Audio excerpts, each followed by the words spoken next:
Hello guys, tukuchingamidza muchirongwa chenyu chama Secret and Confessions. I hope you had a wonderful weekend. Uyezve kuti makaenda kuchechi nekuti kunonzi the duty of man is to worship the Lord. Regai tipinde munyaya yedu yekutanga. Right. Makasimbere tete, regai ondireurure my most kept secret up to this day. Secret yandisati ndambovaudza. Secret yandisati ndamboudza chero ani anofema. Chero masibling angu hazvizivi, chero mai vangu havazvizivi. Chavanongoziva ndechekuti ndine mari tete. Asi the downside ndeyekuti handina mwana wandichasiya panyika. Handifaniri kuita mukadzi. Miko dzacho hadzitenderi kuita mukadzi omwana. Mukadzi nditori naye, mukadzi wangu tete ane mvere. Mukadzi wangu anofamba nemakumbo mana uye ane muswe. Kana tazogara mari nechitema, man is the root of evil. Kuromba kwandakaita kutete nekuzogara nemukadzi ane muswe ane mvere haisi kids game. Mukaona basta imbwa yangu munoti hey no imbwa inorarama soft life shiny coat haina kana karonda nekuti inowana ma regular bath inotori ne toothbrush ende ne toothpaste zvakaimirira iyo inotogurwa nzara nekuzorwa different oils tete odiko iri source of income yangu. Iyo basta iri very territorial haitodi munhu wechikadzi padhuze neni zvekuti all the princess treatment ndakatohaya someone anoshanda kuvet department kuti apote achiuya kuzoita ma part time grooming and all that. As said, chisingazikanwa ndechekuti iyeyu basta nemuswe ndiye mudzimai wangu. Pachikuru ndiri kuti ndinorara nembwa yangu, ndinosangana nayo pabonde. Kuti ndiite zvinhu zvinonyangadza kudai inyaya yekuda mari zviri excessive. Ndakaendawo kune imwe n'anga yainzi inopa vanhu pfuma vakasvikoti vanhu vainge vasati vadzosa zvavainge vatora kuti vaite mari. Iyavozve kozvekuromba zvacho zvaita kunge loni wombotora wodzosera. Saka pamba pasekuru ava kumalawo paitwa neimbwa yainge ine zvimbwanana zvayo. Sekuru vakanhonga chimwe chimbwanana vakati ndipinde nacho mumba. Ndakapinda tete kwakuti ndikurure hembe dzandaiva ndakapfeka. Vakangotora reza ndokunditi ga mumasaidi ezvidya zvangu pedyo nenhengo yangu kwakuisa mushonga kwakunditi ndipfeke. Vehama, kana tazogara vanhu vanoda kuenda kunoromba usaitwe zvinhu zvausinganzwisisi pamberi pako. Nyora dzandainge ndatemerwa dzakauraya mafeeling angu kuvanhukadzi. Kufa kuti fototo. Sekuru vakatonditi nditore chimbwanana ndinochichengeta chengetero wandaizoita mwana wangu kana mukadzi wangu. Sekuru vakanditi kufara kwaita imbwa iyi ndiko kuita mari kwandaizoita. Nepfungwa dzainge dzofunga mazakwatira emari yandaizoita tete handinambofunga kuti ndainge ndachatiswa nembwa. Ndakadzoka kuZimbabwe kapopi kari mubox ndikasvikochengeta kambwanana aka ndichitengera mukaka. Pasina nguva kambwanana kainge katofutunuka ndikamutumidza zita rekuti Basta. Basta aidya bone meal nenyama, aiva well taken care of. Ndaigoziva itete kuti ndiri kukudza mukadzi wangu. Kukura kwaita Basta ndiko kukura kwandaita mari. Chese chandaibata chaendeka. Basta pakati Sam akabva atanga kuuya achinhuhwidza pakati makumbo pangu. Hameno zvandakanzwa tete kuti senge panga pane changa chava activated mukati memuviri wangu. Tete ndakabata Basta ndikamuita mukadzi ende maonero andakazvita Basta aitoratidza kuzvifarira. Basta aiva imbwa chaiyo oro ndainge ndapuwa mukadzi kabisira. Takaramba tisangana naBasta zvainge zvotondinakidza. Tete ndakatanga kutuhwina mumarishem. Kana iri mari matombo kwandiri.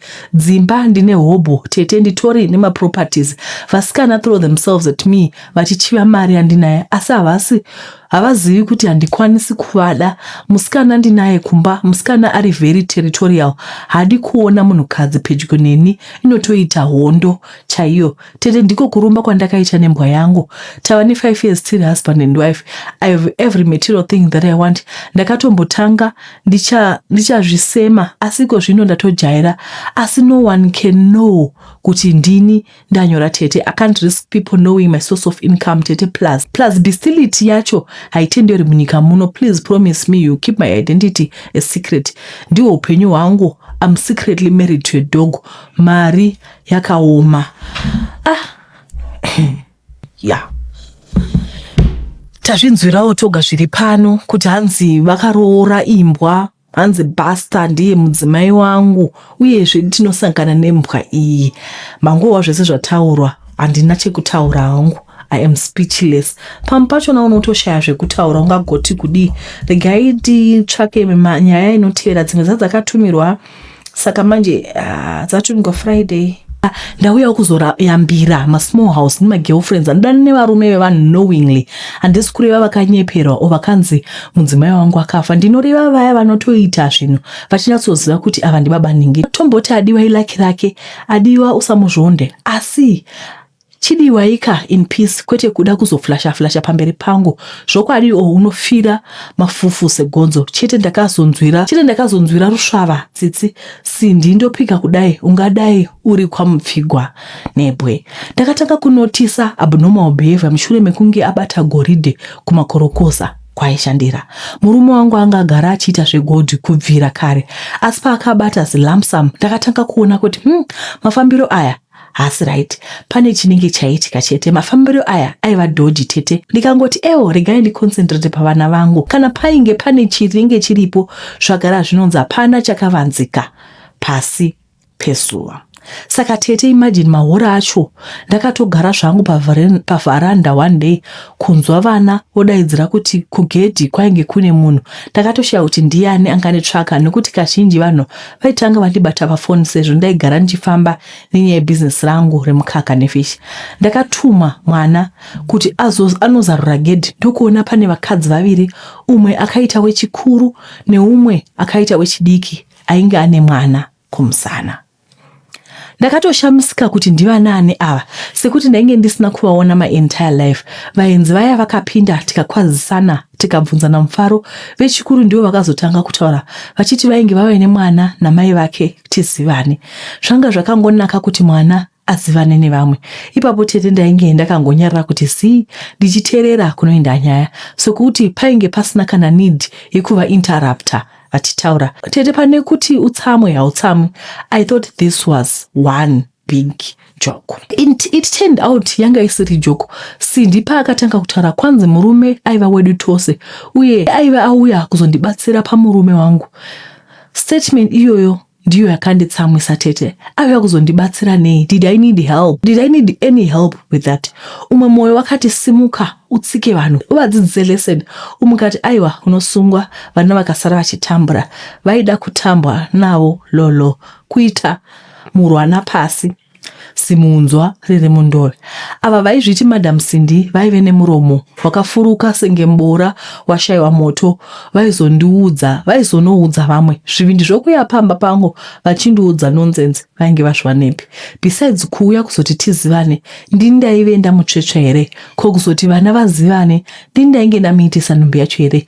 Naivo vainzi mbuya vainge vari munhu mukuru vanoreva here kuti vaisaziva the correct procedure dzinoitwa? Kana kuti vanga vatengwa sokuti munhu anofunga chaye haudaro, munhu wechikadzi haudaro.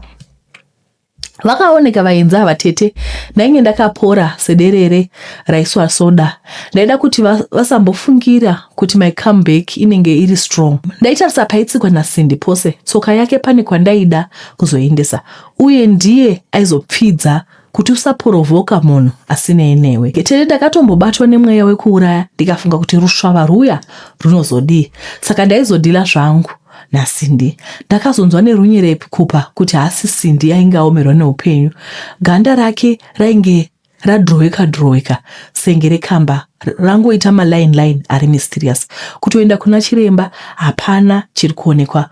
Mumba macho mava kuita kunge pharmacy netype yemishonga. Tete zvinhu hazvina kumbomira zvakanaka shem. Iyo hono yacho mazuvano yakakemba pamba. Hapana pachafamba naCindy achita kunge tourist attraction yekuti munhu wese anofamba achicheuka ashiya kuti chii chiri kutora nzvimbo. Tete I'm happy nezvakaitika kuna Cindy. I'm very happy ende handisi kudzora moyo. Murume wangu anosimboita magirlfriend asi havana kumbobvira vauya kumba kwangu vachiganza. Avo handinei navo, vanorespekta kuti kumba kune munhu, vogarira ikoko kwavanenge vari handivatsvaki. Kwete handipedzi nyika ndichiroya, asi anenge ada kuita senge zvakaita Cindy izvi, aiwa anoudza vamwe kuti varume vevanhu ipisa nana.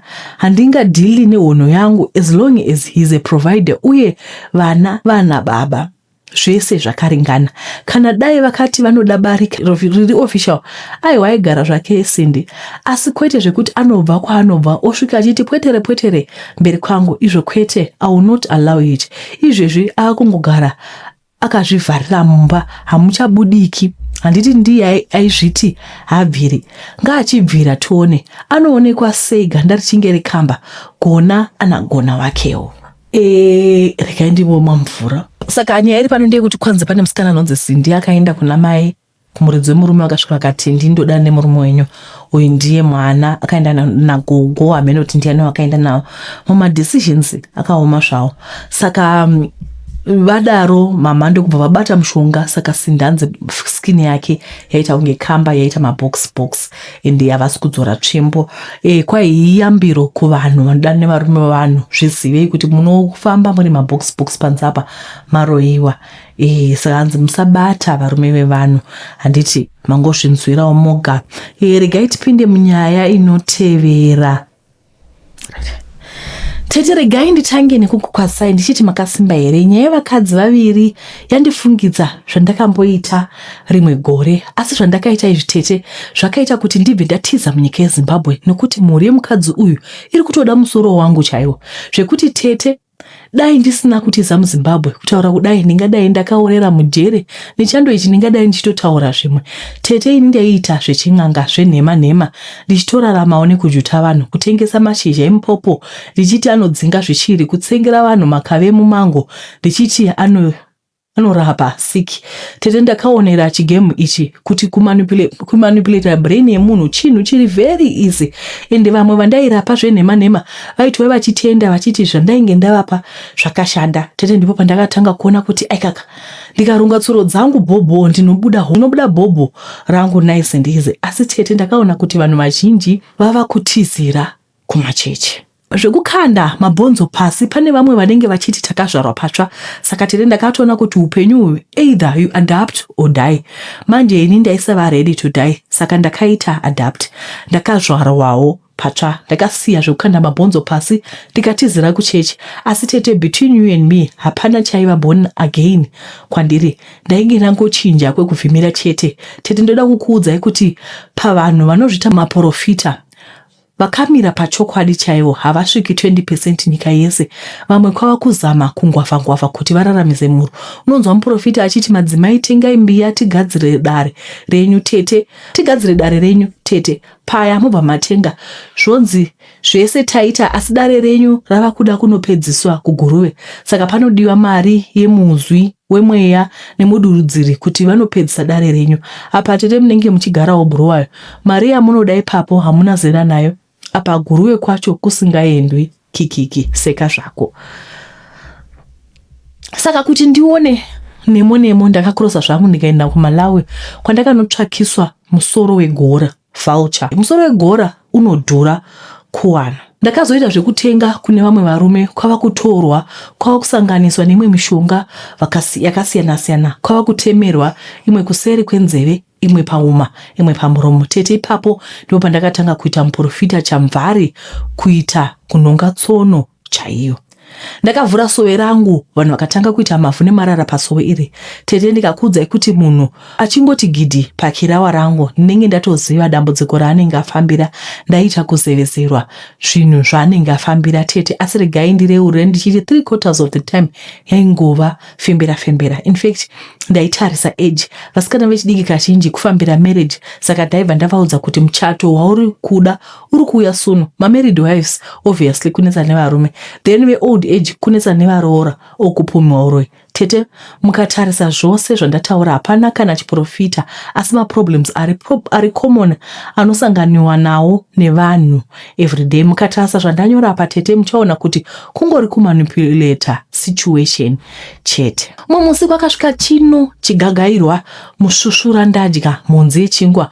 Musikana uyu ndichamuti Tendai aiva tsvara rakadenga chaiyo, nyeredzi yakadzika, masikati machena. marelationship atendai ainge asingagari, asi zviya zvandaizevezera zvainge zvoda human sacrifice. Tete ndainge ndisina mweya wekuprofita, asi yaiva mushonga yega yega. Ndikakuudza kuti dambudziko raiva pana Tendai raisava spiritual kwete raiva physical. Tendai aiva nepride yekuti ndakanaka, so handinyengereri marelationship.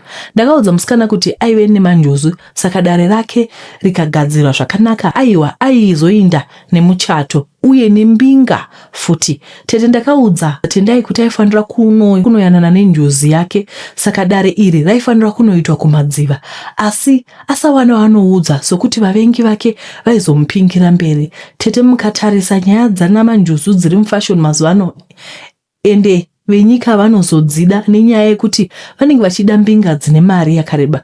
Zuva rekuenda kumadziva rakasvika, takaenda tingori vaviri, ini naTendai. Ndakati Tendai apinde pakati pedziva anotaura zvaanoda pakati pemvura. Kwete, Tendai haana kutorwa nenjozi. Tendai akadhrauna Tete sekuti ainge asingakwanisi kutuhwina. Ndaona kuti nyaya yashata kudaro, ndakabva ndatiza munharaunda. Hapana hapo aiziva kuti ndainge ndaenda naTendai kumadziva, saka ndakabva ndatiza ndikaenda kumwe ndikafoma chechi yangu Chakadaro International Ministries. Tete ndakaita mari munongonzwa yevanhu vaiuya kuzobatsirwa maproblems avo. Tendai akamboitwa masearch parties akazowanikwa akayangarara pamusoro pemvura. She was my sacrifice, and akanditisa mari Tete chechi yangu kuzara kuti asi ndakaona kuti vanhu muchechi havasi kupindira kunamata, vanopindira maproblems. Zvese zvanga zvakanaka Tete, makore 4 ndichidyira vanhu mari, asi papera 4 Tete vanhu vainge vapinda muchechi mangu vakatanga kubuda one by one sekupinda kwavainge vaita. Tete chechi yakasara angova mabhendi chete. Apa Tendai akatanga kundipfukira achiti wakandiuraisa. Handina zororo Tete, handina rugare, handina mwana, handina mukadzi. Mari yandakaita ndine chechi hapana kana chakaburza Tete. Kwaingwa kutenga masutu nemapoint shoes nekudya zvakanaka chete. Saka kurumba kwacho nekuuraisa kwandakaita mwana wevanhu kuri kundibatsirei. Ndakatotiza muZimbabwe ndiri kuBotswana kwandiri kushanda semufudzi wemombe. Dai ndikasangana newe kuziva, imagine nyadzi dzacho from pastor to mufudzi wemombe. Kune vari kufunga kubata mushonga kuti zvinhu zvavo zviite, siyanai nazvo. Kune vari kufunga kubatira mushonga kuvhura machechi kuti vaite mari, siyai nazvo. Zveupasta izvi nezveuprofiti zvine calling. Unogona kubata mushonga ugoita mari kwenguva diki diki, asi gehena raunozoona after mari nembiri yapera hauna zera nayo. Unopika gehena rako wega. Kungovhara maziso kudai, kungoona Tendai achimwa zvikapu kusvika ashayika. Tete hakuna jeri rinopfuura zvandiri iri. Zvekubata mushonga vanhu ngavasiyane nazvo. Inzwai neni, the manipulative rombist.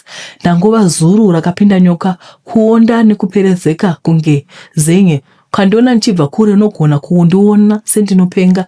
Tete kubva zvandatanga kupfukirwa naTendai zviya zvekuti ndakatemerwa musoro wegora kuti ndione zvakabva zvangoperawo. Ndipo paperera nyaya iyi. Handiti tangozvinzwirawo kuti hanzi mwana akaendeswa kumvura. Musikana kwewo vanhu vechidiki vava mazera madiki unengodoenda kunokonsulta kuti vedu inini handisi kuona mukomana. Let's learn to be patient. Hapana zvimwe, hapana masaramuzi, hapana chimwe chinomboripo, hapana chimwe chinomboripo. Wosvika kuya wonyebega kwehande kumvura. Kumvura kuya ugone kubhukucha. Pane papa unozoona kuti apa ndakutomanipulate wapa. Wotoona kuti apa pachina. I think ndiri kuma 18-19 uko ndandiri muBulawayo ndakamirira akombi. Vakasvika muvarume mubvatanga kuti my sister, pane chechi yazodidi, saka kwai mune munhu ari kugwara mumota imomo, saka kwai toda kuti tiende tinofloda zvinhu izvozvo, but tofanira kutora bhegi rako nefoni kuitira kuti kana wasosvika kuya usazonzi wabigwa. Ndakatombodaumba bhegi rangu, ndikaramba. Ndandikabata kamukapesike waiti nefoni. Ndikati kana azviiti. We were too young to be involved in dodgy deals. Hazviiti. Ngatidzei kuramba vana vadiki. Learn to be patient. Kuyo varume wacho vazonyanya kukosha kudai zvadiko. Ngatitsvake opportunities mu life. Ngatitsvake opportunities ekuita mari. Ngatitsvake opportunities ekuti tiyo vanotravela. Let's travel. Let's do other things with life. Ngatitsvake opportunities mupenyu. So that we can grow ourselves. Pane kuda kuita zvekuti inini ndatogara pasikana, hapana kana mukomana rumboni nyenga rikatomboenda kunobvunza muprofita. Hazvibudi zvakanaka. besides maprofita ina have nothing to say kumaprofita mazvinzwira. Isu vacho vanhu tisu tinomanipulate zvakapusa. Unoona vanhu vari vakagara vachinyebegwa. Days are evil. Hanzi nemazuva ekupedzisira vanhu vachanyebegwa. People are going to be deceived. Zvekuti even the elite, even vanhu vanoziva, by the way, une Bible randina, even vanhu vanoziva soko raMwari. Vanhu vata vachiverenga muona here mune makanyogwa makala mune vakaiswa makala mubhaibheri munhu achimaka achiverenga achistadha soko raMwari. Those people in the last days they're going to be deceived. Let's pray. Ngatirege kuda kupindana nezvinhu zvisina basa rose zvisina maturo tingonyebegwa navanhu. Ndakambotaura mumusindikati it's only you and God. Musaenda kumaprofita. Pane comment yakati vatetesa muri kuti maprofita anonyeba here. Ndikati sorry. Dadaro sorry. Handisi kuti maprofita anonyeba. But at this point now we don't know kuti muprofita uyu ndiwe chokwadi rikandoinema because fake prophets awanda. And kazhinji kacho muri kuona kuti mafake ku Africa they are being turned, converted into churches. Factory instead of us manufacturing tiri kunamata. Haisi employment here? I don't know. Asi ndiyo inyaya yachona iri pamazvinzwira amonga. Tinokutendai veduwe ndoramba ndichikukonqosera kuti pakiti ngacela ndokumbira kuti mudi mutumire maconfession enyu anotumira nyaya dzenyu. Hapana nyaya inonzi iri small kana kuti iri silly.